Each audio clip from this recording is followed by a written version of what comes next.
90% beginner traders इसलिए trading में loss करते हैं बिकॉज वो रेजिस्टेंस को समझ नहीं पाते हैं। Number 1, what is resistance? Resistance क्या होता है? रेजिस्टेंस एक ऐसा प्राइस लेवल होता है जहां से प्राइस बार बार गिरती है। इस लेवल पर सेलर ज्यादा एक्टिव हो जाता है। अब इस चार्ट में देखो, प्राइस ऊपर जा रहा था, जैसे ही ये रेजिस्टेंस लेवल पर आया प्राइस गिरने लगा। फिर से प्राइस ऊपर जा रहा था, जैसे ही ये रेजिस्टेंस लेवल पर आया फिर से प्राइस गिरने लगा। सिमिलरली थर्ड टाइम जब प्राइस ऊपर जा रहा था फिर से इस लेवल पर आया और प्राइस फिर से गिरने लगा। ये रेजिस्टेंस लेवल घर की छत की तरह होता है। प्राइस जब भी ये छत पर आकर टकराती है प्राइस फिर से गिरने लगता है।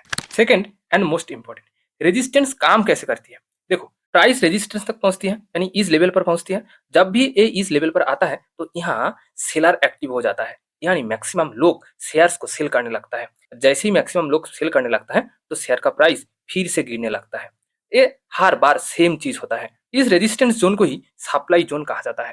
थर्ड, एटलीस्ट 2 से 3 टचेस होना चाहिए स्ट्रॉन्ग रेजिस्टेंस के लिए। जब भी आप एक स्ट्रॉन्ग रेजिस्टेंस जोन को ढूंढने की कोशिश करेंगे आपके पास एटलीस्ट इसी तरह 1 2 3 इसी तरह एटलीस्ट 2 से 3 टचेस होना चाहिए जहां से शेयर का प्राइस बार बार गिरा।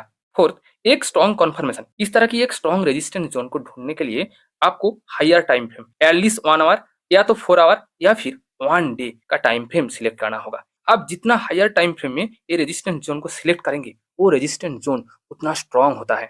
आप कमेंट करके बताइए ट्रेडिंग में आप रेजिस्टेंस जोन को 10 में से कितना रेटिंग देंगे। और अगर आपको ये रेजिस्टेंस का पूरा पीडीएफ चाहिए तो आप कमेंट में रेजिस्टेंस लिखिए, आपको ये पीडीएफ मिल जाएगा।